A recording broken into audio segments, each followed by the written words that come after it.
యదక్షరపదభ్రష్టం మాత్రాహీనం చ యద్భవేత్ తత్సర్వం క్షమ్యతాం సర్వశ్రీ లక్ష్మీదేవి విఘ్నేశ్వరుడు నమోస్తుతే.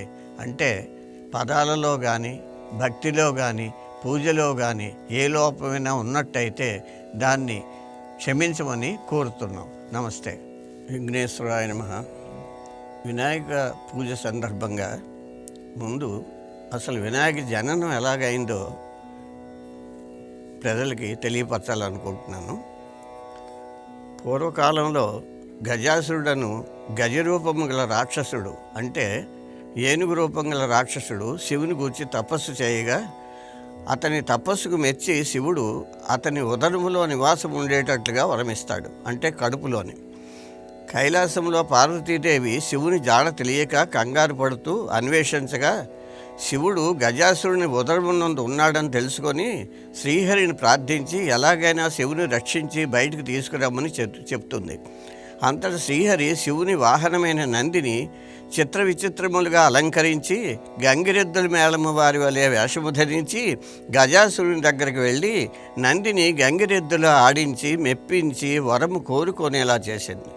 అంతటి శ్రీహరి గజాసురునితో నీ ఉదరమునందున్న శివుడు కావాలని కోరగా వచ్చినవాడు శ్రీహరి అని కనిపెట్టి తనకు మరణము తప్పదని భావించాడు.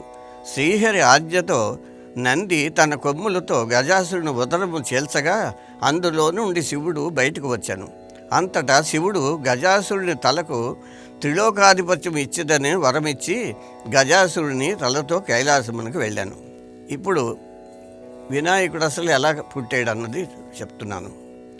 అక్కడ పార్వతి భర్త రాకను గురించి విని పరమానందంతో భర్తకు స్వాగతం పలుకుటకై స్నాన అలంకారాలు ముగించే సమయంలో చేతిలో ఉన్న నలుగు పిండిని నలుగుతూ పతి పరధ్యానములో ఉండి ఒక అందమైన బాలుడి ప్రతిమని చేసింది.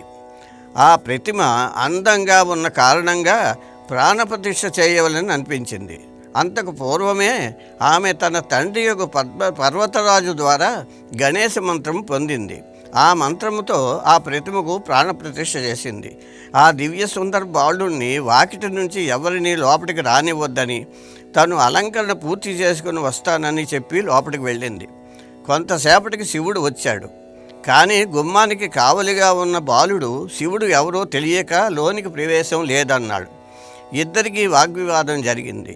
శివునికి తన ఇంట్లో తనకే అనుమతి లేదంటూ ఉగ్రుడై తన త్రిశూలంతో బాలుని శిరశ్ఛేదము చేసి లోనికి ఎగినాడు. జరిగిన దానిని విని పార్వతి విలపించింది. ఎలాగైనా బాలుడిని బ్రతికించమని శివుని వేడుకుంది.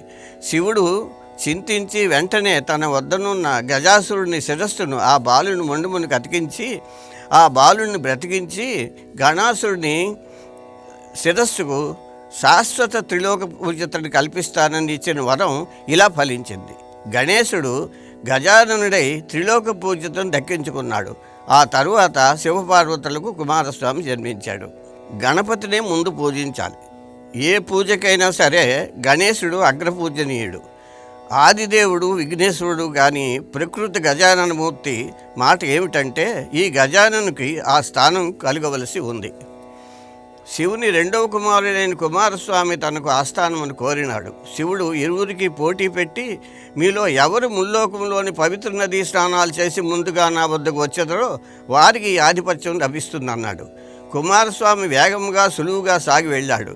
గజాననుడు మిగిలిపోయినాడు. త్రిలోకముల పవిత్ర నదీ స్నాన ఫలదాయకముకు ఉపాయం అర్థించాడు.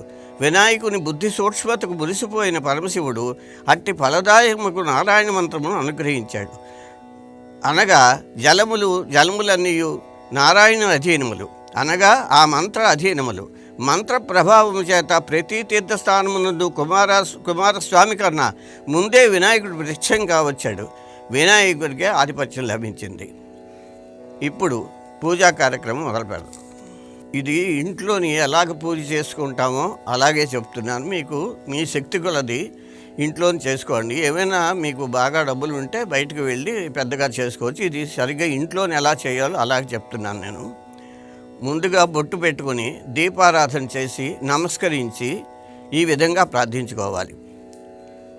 శుక్లాంబరధరం విష్ణుం శశివర్ణం చతుర్భుజం ప్రసన్నవదనం ధ్యాయే సర్వవిఘ్నోపశాంతయే అగజా ఆనన పద్మార్కం గజాననమహర్నిశం అనేకదం తం భక్తానాం ఏకదంతముపాస్మహే ఏకదంతముపాస్మహే. ఆయం ముహూర్త సుముహూర్తోస్తు తదేవ లగ్నం సుదినం తదేవ తారాబలం తదేవ చంద్రబలం తదేవ విద్యాబలం దైవబలం తదేవ లక్ష్మీపతే తేంగ్రియుగం స్మరామి. ఆయం ముహూర్తం సుముహూర్తోస్తు లాభేస్తాషాం జయస్తేషాం కుతస్తేషాం పరాభవ యేషాం ఇందీవర శ్యామో హృదయోష్ణో జనార్దన ఆపద మపహార్తం దాతారం సర్వసంపదాం లోకాభిరామం శ్రీరామం భూయో భూయో నమామ్యహం. సుముఖైశ్చ దంతైశ్చ కపిలో గజకర్ణ లంబోదరస్స వికటో విఘ్నరాజాధిప ధూమకేతుడు గణాధ్యక్ష పాలచంద్రో గజానన వక్రతుండ శూర్పకర్ణో హేరంబ స్కందపూర్విత అష్టావష్టోచ నామాని యా పఠేషు యాదిపి విద్యారంభే వివాహే చ ప్రవేశే నిర్గమే తథా సంగ్రామే సర్వకార్యేషు విఘ్నస్తన్య నజాయతే. అభీష్టరార్థసిద్ధ్యర్థం పూజితో యస్తురైరపి సర్వవిఘ్నస్య దేవస్మై గణాధిపతియే నమః. నమస్కరించుకొని ప్రాణాయామం చేయండి, ఆచమనం చేయండి. మీరు గంగతో నీళ్లు పక్కన పెట్టుకుని నీళ్లు 3 సార్లు తీసుకోండి. సంకల్పం చేసుకోండి ఇలాగా. ఓం మమోపాత్ర దుర్దక్ష ద్వారా శ్రీ పరమేశ్వర ప్రీత్యర్థం శుభే శోభన ముహూర్తే ఆద్య బ్రహ్మణ ద్వితీయ వరార్ధే శ్వేతవరాకల్పే వైవస్వతమన్వంతరే కలియుగే ప్రథమ పాదే జంబూద్వీపే భరతవర్షే భరతఖండే మేరోర్దక్షిణ దిగ్భాగే శ్రీశైలే ఈశాన్య ప్రదేశే అస్మిన్ వర్తమాన వ్యావహారిక చాంద్రమానేన ప్రభవాది షష్ఠి సంవత్సరామధ్యశ్రీ మీ నామ పెట్టుకుని మీ పేరు చెప్పుకుని నామ సంవత్సరే దక్షిణాయనే వర్ష ఋతుతో భాద్రపద మాసే శుక్లపక్షే చతుర్థాం తిథి ఇవాళ తిథి పెట్టుకోండి. వాసయుక్తాయాం శుభనక్షే శుభయోగే శుభకరణ ఏవంగ విశిష్టాయాం సుతిదేవ్ శ్రీమాన్ మీ గోత్రం చెప్పుకోండి. నామధేయ మీ పేరు చెప్పుకోండి. శ్రీమత శ్రీమతి నుంచి పెట్టుకోండి.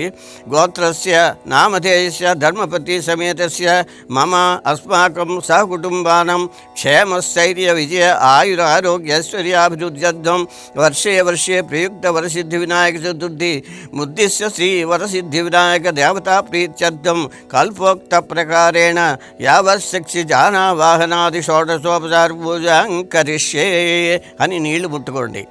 తదంగ కలశ పూజాం కరిష్యే. తర్వాత ఒక చెంబుతో నీళ్లు నిండా పోసుకొని అందులో మామిడి కొమ్మలు పెట్టుకుని మీద కొబ్బరికాయ పెట్టుకుని ఈ కలశానికి చుట్టుపక్కల బొట్లు పెట్టి ఇప్పుడు దాని ప్రకారం కలశ గంధపుష్పాక్షులతో వాటేమో పూజించాలి. అంచేత ఇప్పుడు కలశ పూజ చెప్తున్నాను. కలశస్య ముఖే రుద్ర కంఠే విష్ణు సమాశ్రిత మూలే తత్వస్థితో బ్రహ్మ మాతృగణాశ్రుత కుక్షౌతు సాగర సర్వే సప్తతీరావతుస్తుందర ఋగ్వేదో యజుర్వేద సామవేద వేదోద్వరణ అంగైస్సహిత సర్వే కలశాంబు సమాశ్రిత ఆయాంతు శ్రీ మహాగణపతి పూజార్థం దురితక్షయకారక గంగే చ యమునే చ కృష్ణ గోదావరి సరస్వతి నర్మదే సింధు కావేరి జలస్మిన్ సన్నిధిం కురు. కలశోతకమును అందులో ఉన్న నీళ్లు తీసి పువ్వుతోటి పూజా ద్రవ్యం మీద దేవుడి మీద తన మీద కొద్దిగా జల్లించుకొని అనంతరం పసుపు గణపతిని చేసి పూజించాలి. అది ఒక తమలపాకులో పసుపు పట్టుకుని ముద్ద పెట్టుకుని కొంచెం పెట్టుకుని దానికి పూజ చేసి ఎదురుగుండా పెట్టుకోవాలి. గణానాం త్వం గణపతింగం హవామహే కవిం కవీనాం ఉపవస్త్రవస్త్రం జ్యేష్ఠరాజ్యం బ్రాహ్మణ స్మృతి అనశృణ్య సూర్య విస్పీద సాధనం శ్రీ మహాగణపాధిపతియే నమః. జానావాహనాది షోడశోజ పూజాం కరిష్యే. పువ్వులు అక్షితులు కలిపి వేయాలి. యథాభాగం గుడం నివేదయామి. గుడం అంటే బెల్లం మొక్క నైవేద్యం పెట్టాలి. శ్రీ మహాగణాధిపతి సుప్రసన్నో సుప్రీతో వరదో భవతు. శ్రీ గణాధిపతి ప్రసాద శిరస గురునానేమి. 2 పూజాక్షతలు తలపై వేసుకోవాలి. శ్రీ వరసిద్ధి వినాయక ప్రాణ ప్రతిష్టాపనం కరిష్యే అని నీళ్ళు ముట్టుకోవాలి. ఇప్పుడు వరసిద్ధి వినాయక ప్రాణ ప్రతిష్ఠ చేస్తున్నాం. విగ్రహంపై పువ్వుతో కొంచెం పంచామృతాలను చిలకించండి. ముందు అసలు పూజకి పంచామృతాలు కావాలి, పసుపు కావాలి, కుంకుమ కావాలి, అక్షతలు కావాలి, పత్రి తీసుకుని రావాలి. తీసుకుని పక్కన పట్టుకుని ఈ పూజ చేస్తుండాలి. ఓం ఆం హ్రీం ఓం యం రం లం వం శం శం అహం ఇచ్చాద్వేన ప్రాణ ప్రతిష్టాపనం కృత్య నమస్కృత్య ఓం వరసిద్ధి వినాయకాయ నమః స్వామిన్ సర్వజగన్నాథయ వద్దు జరాస్థానకను తావతత్వం ప్రీతిభావేన బింబేస్మిన్ సన్నిధిం కురుం అవాహితో భవ స్థాపితో భవ సుప్రసన్నో భవ అవకుంఠితో భవ వరదో భవ ప్రసీద ప్రసీద ప్రసీద అని మనసులో నమస్కరించుకోవచ్చు. ఇప్పుడు పూజా విధానం ప్రారంభిస్తున్నాను, వినండి. భవసంచిత పాపోక విధ్వంసనం విచక్షణం విజ్ఞానాంధకార భాస్వంతం విఘ్నరాజ మహంభజ ఏకదంతం శూర్పకర్ణం గజవక్త్రం చతుర్భుజం పాశాంకురంధరం దేవం ధ్యాయే సిద్ధి వినాయకం ఉత్తమంగళధన్య వ్రతం సంవత్సరం శుభం భక్తాభీష్టప్రదం తస్మాత్ ధ్యాయేత్తం విఘ్ననాయకం ధ్యాయే గజం సప్తకాంచన సన్నిభం చతుర్భుజం మహాకాయం సర్వాభరణభూషితం శ్రీగణాధిపతయే నమః ధ్యాయామి. అత్రాగచ్చ జగన్వత్సరాజితేశ్వర అనాథనాథ సర్వజ్ఞ గౌరీ గర్భసముద్భవ ఆవాహయామి అంటే భగవంతుడిని రండి వచ్చి కూర్చోండి అని చెప్పడం. మౌక్తికై పుష్పరాగైస్తే నానారత్న విరాజితం రత్నసింహాసనం సార్ప్రీత్యజ్యం ప్రయోగించిన ఆసనం సమర్పయామి. ముందు బియ్యం పోసి దాని మీద విఘ్నేశ్వరుని పెట్టి ఈ ఆసనం మీద కూర్చోవయ్యా భగవంతుడా అని చెప్పడం. మయాదత్తం గంధపుష్పాక్షితం అర్ఘ్యం సమర్పయామి. నీళ్లు కొంచెం వేయాలి. గజభక్తులు మోస్తుతే సర్వాభీష్ట ప్రదాయక భక్షాపాద్యం మయాదత్తం గృహాణద్విరదాదన పాద్యం సమర్పయామి. నీళ్లు పోయాలి. అనాథనాథ సర్వగీర్వాణపు గృహి పూజిత గృహాణాన్ని చ నందే తత్తుభ్యం దత్తం మయా ప్రభో ఆచమనీయం సమర్పయామి. కొంచెం ఆచమనీయం తీసి నీళ్ళకు కిందకు వదిలేయాలి, మీరు తీసుకోవడం కాదు. దక్షేర సమాయుక్తం మధుజాద్వేన సమన్వితం మధుపర్కం గృహాణేతం గజభక్తమోస్తుతే మధుపర్కం సమర్పయామి. మధుపర్కాలు అంటే దూదుతో చేస్తారు, అవి కొంచెం వస్త్రదానం కింద పెట్టుకోవాలి. స్నానం పంచామృత గృహాణ గణనాయక అనాథనాథ సర్వజ్ఞ గీర్వాణ గణపూజత పంచామృత స్నానం సమర్పయామి. పంచామృతాలు కలుపుకుని ముందే పెట్టుకుంటారు, మీకు తెలుసు. అది పంచదార, నెయ్యి, తేనె, నీళ్ళు, కొబ్బరి నీళ్ళు, ఈ పంచామృతాలతోటి స్నానం చేయించాలి. గంగాది సర్వతీర్థ్యభ్య స్నానం కృష్య భగవాన్ నమోస్తుతే శుద్ధోదక స్నానం సమర్పయామి. మంచినీళ్ళతో స్నానం చేయాలి. రక్తవస్త్రం ద్వాయం చారు దేవయోగ్యంచ మంగళం శుభప్రదం గృహాణత్వం లంబోదర హరాత్మజ వస్త్రయుగ్నం సమర్పయామి. వస్త్రం సమర్పించాలి. రాజితం బ్రహ్మసూత్రం చ కాంచనం శ్రోత్రీయకం గృహాణదేవ సర్వజ్ఞభక్తానాభీష్టదాయక ఉపవీతం సమర్పయామి. ఉపవీతంతో జన్యం కూడా పెట్టాలి. చందనాగరి కర్పూరక సూర్య కుంకుమాన్వితం విలేపనం సురుశ్రేష్ఠ పీత్యర్థం ప్రతిగూహ్యతం గంధం సమర్పయామి. గంధం వేయాలి. అక్షతాన్ ధవళాన్ దివ్యాన్ శాలీయాన్ తండూలాన్ శుభాన గృహాణ పరమానంద సముపుతృణమోస్తుతే అక్షతాన్ సమర్పయామి. అక్షతలు కూడా వెయ్యాలి. సుగంధాన్ని సుపుష్పాన్ని జాజి కుంద ముఖాన్ని చ ఏకవింశతి పత్రాన్ని సంగ్రహాన్ని నమస్తుతే పుష్పాన్ని పూజయామి. పుష్పాలను దగ్గర పెట్టుకుని ఇప్పుడు పుష్పాల చేత పూజించాలి. ఓం గణేశాయ నమః పాదవ పూజయామి. పాదాలు తెరవేయాలి. ఏకదంతాయ నమః గుల్ఫ పూజయామి. శూర్పకర్ణాయ నమః జానుని పూజయామి. విఘ్నరాజాయ నమః రంగై పూజయామి. అకువాహనాయ నమః ఉరు పూజయామి. హేరంబాయ నమః కటిం పూజయామి. లంబోదరాయ నమః ఉదరం పూజయామి. గణనాథాయ నమః నాభిం పూజయామి. గణేశాయ నమః హృదయం పూజయామి. స్థూలకంఠాయ నమః కంఠం పూజయామి. స్కంధాగ్రజాయ నమః స్కందో పూజయామి. పాశహస్తాయ నమః హస్తో పూజయామి. గజవక్త్రాయ నమః వక్త్రం పూజయామి. విఘ్నహంత్రయ నమః నేత్రౌ పూజయామి. శూర్పకర్ణాయ నమః కర్ణౌ పూజయామి. ఫాలచంద్రాయ నమః లలాటం పూజయామి. సర్వేశ్వరాయ నమః శిరం పూజయామి. విఘ్నరాజాయ నమః సర్వాంగాన్ని పూజయామి. నమస్తే నమస్తే నమస్కారం పెట్టాలి. ఇంక ఇప్పుడు పత్రాలన్నీ దగ్గర పెట్టుకున్నారు కదా, ఆ పత్రాలతోటి ఇప్పుడు పత్ర పూజ చేయాలి. సుముఖాయ నమః మాచే పత్రం పూజయామి, గణాధిపాయ నమః బృహతీపత్రం పూజయామి, ఉమాపుత్రాయ నమః బిల్వపత్రం పూజయామి, గజానన నమః దూర్వాయుగ్మం పూజయామి, హరవే నమః దత్తూరిపత్రం పూజయామి, లంబోదరాయ నమః బదరీపత్రం పూజయామి, గృహాగ్రజాయ నమః అపమార్గపత్రం పూజయామి, గజకర్ణాయ నమః తులసీపత్రం పూజయామి, ఏకదంతాయ నమః దూతపత్రం పూజయామి, వికటాయ నమః కరవీరపత్రం పూజయామి, భిన్నదంతాయ నమః విష్ణుకాంతపుత్ర పూజయామి, వటవే నమః దాడిమీపత్రం పూజయామి, సర్వేశ్వరాయ నమః దేవదారుపత్రం పూజయామి, ఫాలచంద్రాయ నమః మరువకపత్రం పూజయామి, హేరంబాయ నమః సింధువారపత్రం పూజయామి, శూర్పకర్ణాయ నమః జాజీపత్రం పూజయామి, సురాగ్రజాయ నమః గండకీపత్రం పూజయామి, అభవక్త్రాయ నమః శమీపత్రం పూజయామి, వినాయకాయ నమః అశ్వత్థపత్రం పూజయామి, సురసేవితాయ నమః అర్జునపత్రం పూజయామి, కమలాయ నమః అర్కపత్రం పూజయామి, శ్రీ గణేశ్వరాయ నమః ఏకవింశతి పత్రాన్ని పూజయామి. పుష్పాలు దగ్గర పెట్టుకుని ఇప్పుడు అష్టోత్తరం, ఇది అష్టోత్తర శతనామాలు అంటారు. ఈ అష్టోత్తర పూజ కూడా చేయాలి. ఓం గజాననాయ నమః గణాధ్యక్షాయ నమః విఘ్నరాజాయ నమః. మీరు అలా పువ్వులు వేస్తూనే ఉండాలి. వినాయకాయ నమః ద్వైమాతుడాయ నమః ద్విముఖాయ నమః ప్రముఖాయ నమః సుముఖాయ నమః కృతినే నమః సుప్రదీపాయ నమః సుఖనిధయాయ నమః సురాధ్యక్షాయ నమః సూరారిఘ్నాయ నమః మహాగణపతియే నమః మాన్యాయ నమః మహాబలాయ నమః హేరంబాయ నమః లంబజఠరాయ నమః హస్తగ్రీవాయ నమః మహోదరాయ నమః మదోత్కటాయ నమః మహావీరాయ నమః మంత్రినే నమః మంగళస్వరాయ నమః ప్రమదాయ నమః ప్రథమాయ నమః ప్రాజ్ఞాయ నమః విఘ్నకంత్రే నమః విఘ్నహంత్రే నమః విశ్వనేత్రే నమః విరాటత్వతే నమః శ్రీపతయే నమః వాక్పతయే నమః శృంగారణే నమః ఆశ్రితోత్సలాయ నమః శివప్రియాయ నమః శీఘ్రకారణే నమః శాశ్వతాయ నమః బలాయ నమః బలోతితాయ నమః భవాత్మజాయ నమః పురాణ పురుషాయ నమః పుష్ణే నమః పుష్పరోక్షిప్తవారిణే నమః అగ్రగణ్యాయ నమః అగ్రపూజ్యాయ నమః అగ్రగామినే నమః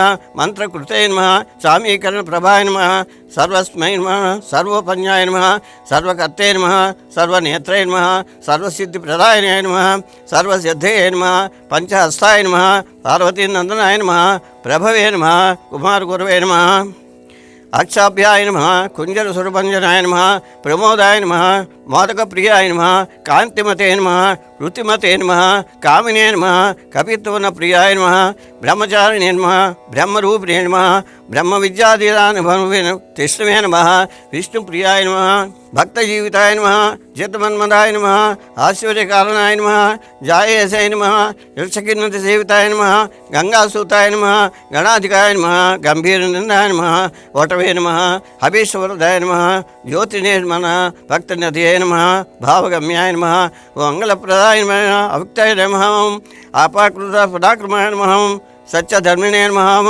సుఖప్రదాయ నమః సరసాంబువిదయ నమః మహేశాయ నమః దివ్యాంగాయ నమః మణికింకటి మేఖలాయ నమః సమస్త దేవతామూర్తియే నమః సతతోత్తరాయ నమః విఘాతకారిణే నమః విశ్వదృశే నమః విశ్వరక్షాకృతే నమః కళ్యాణగురవే నమః ఉన్మత్త వేషాయ నమః అపరాజితాయ నమః సమస్త జగదాధారాయ నమః సర్వేశ్వర ప్రదాయ నమః అక్రాంతి చతుర్భవే నమః ఓం విఘ్నేశ్వరాయ నమః ఓం వరసిద్ధి వినాయక స్వామినే నమః.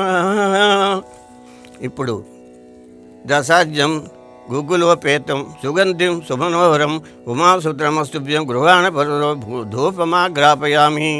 ధూపం తీసుకొని ఊదొత్తులు తీసుకొని కొంచెం చుట్టూరు తిప్పండి. సౌఖ్యం త్రిభక్తి సంయుక్తం వహిన జ్యోతితం మయా గృహాణ మద్గదీపం ఈశపుత్ర నమోస్తుతే దీపం దర్శయామి. దీపాన్ని ఒకసారి చూపించండి. సుగంధాన్ సుకృతాన్ మోదకాన్ ఘృతపాచితాన్ నైవేద్యం గృహీతం దేవచన ముద్దై ప్రకల్పితాన్ భక్షంచ భోజ్యంచ లేహ్యంచ పోష్యంచ పానీయం చ ఇతం గృహాణ నైవేద్యం మయా దత్తం వినాయకం మహా నైవేద్యం సమర్పయామి. వండిన వంటలన్నీ కూడా నైవేద్యం పెట్టండి. పూగి ఫలే కర్పూరై నాగబల్లి దళే రుచ్యం ముక్తాచూర్ణేన శక్తం తాంబూల ప్రికృత్యం తాంబూలం సమర్పయామి. ఆకులు ఒక్క వేసి తమలపాకులు తాంబూలం సమర్పయామి. సదానందన విఘ్నేశ పుష్టిలాని ధనాన్ని భూమ్యాం స్థితాన్ని భగవాన్ శ్రీరచు వినాయక సువర్ణ మంత్ర పుష్పం సమర్పయామి. సువర్ణ మంత్ర పుష్పం పువ్వులు వేయండి. గృహవర్తి సహి కర్పూర సకలే నీరాజనం భయాదిత్యం గృహాణ వరదోభవ నీరాజనం సమర్పయామి. హారతి వెలిగించండి. యాని కానిచ పాపానిచ యాజన్మంత కృతానిచ తాని ప్రదక్షిణ పదే పదే 3 సార్లు చుట్టూరు తిరగండి. పాపోహం పాపకర్మహం పాపాత్మం పాప సంభవం త్రాహి మాం కృపయా దేవ శరణాగతవత్సలం అన్యథా శరణం నాస్తి త్వమేవ శరణం మమ తత్కారుణ్య భావేన రక్ష గణాధిప ఆత్మ ప్రదక్షిణ నమస్కారాన్ని సమర్పయామి. చాలామంది సాష్టాంగ నమస్కారాలు కూడా పెట్టచ్చు. ఇప్పుడు వ్రత కథలోకి వెళ్తున్నాం. శ్రీ మదగల అఖిలాండ కోటి బ్రహ్మాండ నాయకుడైన భగవంతుని సృష్టి విశేషమైన భారతదేశంలో చాలా కాలమునకు పూర్వం చంద్రవంశానికి చెందిన ధర్మరాజు అనే రాజు జ్ఞాతుల వలన శ్రీ సంపదలన్నీ పోగొట్టుకొని భార్యతోనూ 4 తమ్ములతోనూ కలిసి వనవాసం చేయుచు ఒకనాడు నైమిసారణ్యమునకు వెళ్ళాడు. అక్కడ సౌనికాది ఋషి ప్రముఖులకు అనేక పురాణ రహస్యాలను బోధించుచును సూత మహాముని దర్శించి నమస్కరించి, అయ్యా, మేము మా దాయాదులచే దగా చేయబడి ధన కనక వస్తు వాహన రాజ్యాధికారములన్నింటినీ పోగొట్టుకున్నాం. ఈ కష్టములన్నీ గడిచి మా రాజ్య వైభవములు మరల మాకు లభించుటకు గాను ఏదైనా సులభమైన వ్రతాన్ని ఉపదేశించండి అని ప్రార్థించగా సూతుడు అతనికి వినాయక వ్రతం చెయ్యి అని ఆదేశించి ఇలా చెప్పసాగాడు. ధర్మరాజా, ఒకానొక సందర్భంలో శ్రీ కుమారస్వామి కైలాసవాసి అయిన పరమశివుణ్ణి దర్శించి, తండ్రి, మానవులు ఏ వ్రతం చేయడం వలన సమస్తమైన విద్యా విజయ వైభవాలను పుత్రపౌత్రాదిగా వంశవృద్ధిని పొంది అన్ని కోరికలు తీరిన వారే సకల సుఖ వైభవాలను సౌభాగ్యాలను పొందుతారో అటువంటి వ్రతాన్ని చెప్పవలసిందని కోరాడు. అందుకు సమాధానంగా శివుడు, నాయన కుమారస్వామి, సర్వసంపత్కర్ము ఉత్తమము ఆయుష్కార్థ సిద్ధి ప్రధాన అయిన వినాయక వ్రతం అనేది ఒకటి ఉంది. దీనిని భాద్రపద శుద్ధ చవితి నాడు ఆచరించాలి.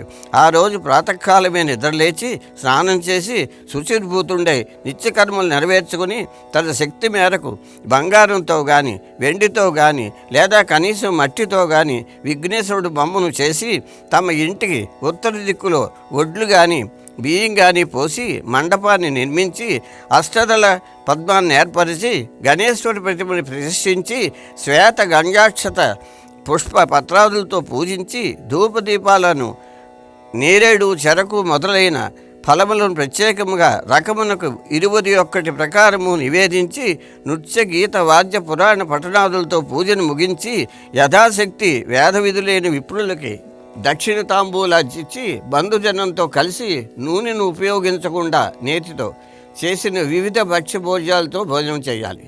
మరునాడు ఉదయం స్నాన సంధ్యలు పూర్తి చేసుకుని అనంతరం పునఃపూజన చేసి యథాశక్తిగా బ్రాహ్మణులను దక్షిణ తాంబూలాలతో సంతృష్టపరచాలి.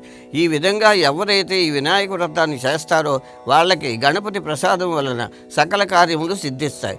ఆ విధంగా షణ్ముఖునికి శివునిచే చెప్పబడిన ఈ వ్రతాన్ని నువ్వు కూడా ఆచరించు. గతంలో విదర్భ యువరాణి దమయంతి ఈ వ్రతం చేయడం వలన తాను ప్రేమించిన నల మహారాజును పెండ్లాడగలిగింది. సత్రాజిత్తుడనే రాజు యొక్క భక్తికి మెచ్చి సూర్యుడు అతనికి సమంతకమణిని ప్రసాదించాడు. ఒకానొక సందర్భంలో శ్రీకృష్ణుడు ఆ మణిని తనకిమ్మని సత్రాజిత్తుని అడిగాడు. కానీ సత్రాజిత్తు తిరస్కరించాడు. తర్వాత కాలంలో సత్రాజిత్తు తమ్ముడైన ప్రసేనజిత్ అనేవాడు ఆ మణిని పొదిగి ఆహారాన్ని ధరించి అడవిలో వేటకు వెళ్ళాడు. అక్కడ ఒక సింహము అతన్ని వధించి ఆ మణిని ఒక మాంసఖండంగా భావించి ఎత్తుకుని పోతుండగా ఆ అడవిలోనే ఉన్న జాంబవంతుడనే భల్లూకరాజు సింహాన్ని చంపి ఆమెని తాను తీసుకుని తన కుమార్తె అయిన జాంబవతికి ఇచ్చాడు. కానీ సమంతకమణి మీద ఆశ కలిగి ఉన్న శ్రీకృష్ణుడే తన తమ్ముడిని చంపి దానిని దొంగిలించి ఉంటాడని సత్రాజిత్తు ఒక పుకారును లేవదీశాడు. ప్రజలంతా ఇది నమ్మసాగారు. ఈ వార్త విని బాధపడిన బలరాముడిని ఓదారుస్తూ శ్రీకృష్ణుడు, అన్నయ్య, బాధపడకు. వినాయక చవితి నాడు పాలపాత్రలో చంద్రుడి ప్రతిబింబం చూడడం వల్లనే నాకు ఈ అపవాదు కలిగిందని చెప్పాడు.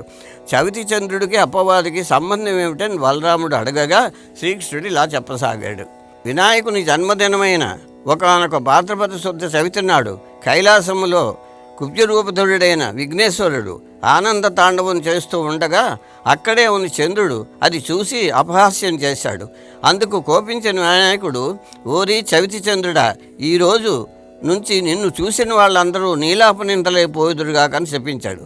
అనంతరం చంద్రుడు దేవతలు కలిసి ప్రార్థించిన మీదట భాద్రపద శుద్ధ చవితి జన్మదినం నాడు శివుడు కుమారస్వామికి చెప్పిన విధంగా నన్ను పూజించి ఈ కథ చెప్పుకుని నా కథాక్షతలను ధరించిన వారు త్వరలోనే ఆ అపవాదుల నుండి బయటపడి అన్ని విధాలైన సుఖ సంపాదాలు సౌభాగ్యాలు పొందుతారని వరమిచ్చాడు. ఆ సంగతి తెలిసి కూడా నేను గత వినాయక చవితి నాడు ఆయనను పూజించకుండానే పాలకొండలో చంద్రుడి ప్రతిబింబం చూడడం జరిగింది. అందువల్లనే ఈ అపనింద పడ్డాను అని కృష్ణుడు వివరంగా చెప్పాడు. అది వినిన బలరాముడు తక్షణమే శ్రీకృష్ణుడి చేత ప్రాయశ్చిత్త సహితంగా వినాయకుడు వ్రతం చేయించాడు. అలా వ్రతం చేసుకుని కథాక్షతలను ధరించి కృష్ణుడు తన అపనిందను మాపుకునేందుకు గాను బయలుదేరాడు. ఆ విధంగా కృష్ణుడు సరాసరి ప్రసన్నజిత్తు వెళ్ళిన అడవికి వెళ్ళి అక్కడ అతని మృతకళేబరాన్ని చూసి దాని చెంతనే ఉన్న సింహాన్ని అడుగుజాడలను చూసి వాటిని వెన్నంటి వెళ్ళి జాంబవంతుడి జాడలు తెలుసుకొని అతని గుహలోకి ప్రవేశించాడు.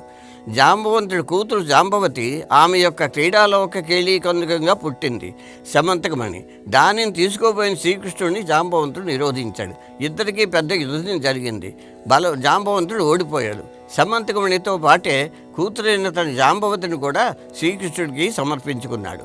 మణితోనూ కన్యామణితోనూ మరలి వచ్చిన కృష్ణుడు జరిగింది అందరికీ చెప్పి మణిని సత్రాజిత్తుకు ఇచ్చాడు. కృష్ణుడిని అనుమానించి నిందించినందుకు సిగ్గుపడ్డ సత్రాజిత్తు తమ కుమార్తె అయిన సత్యభామను కూడా శ్రీకృష్ణుడికే ఇచ్చి వివాహం జరిపించాడు.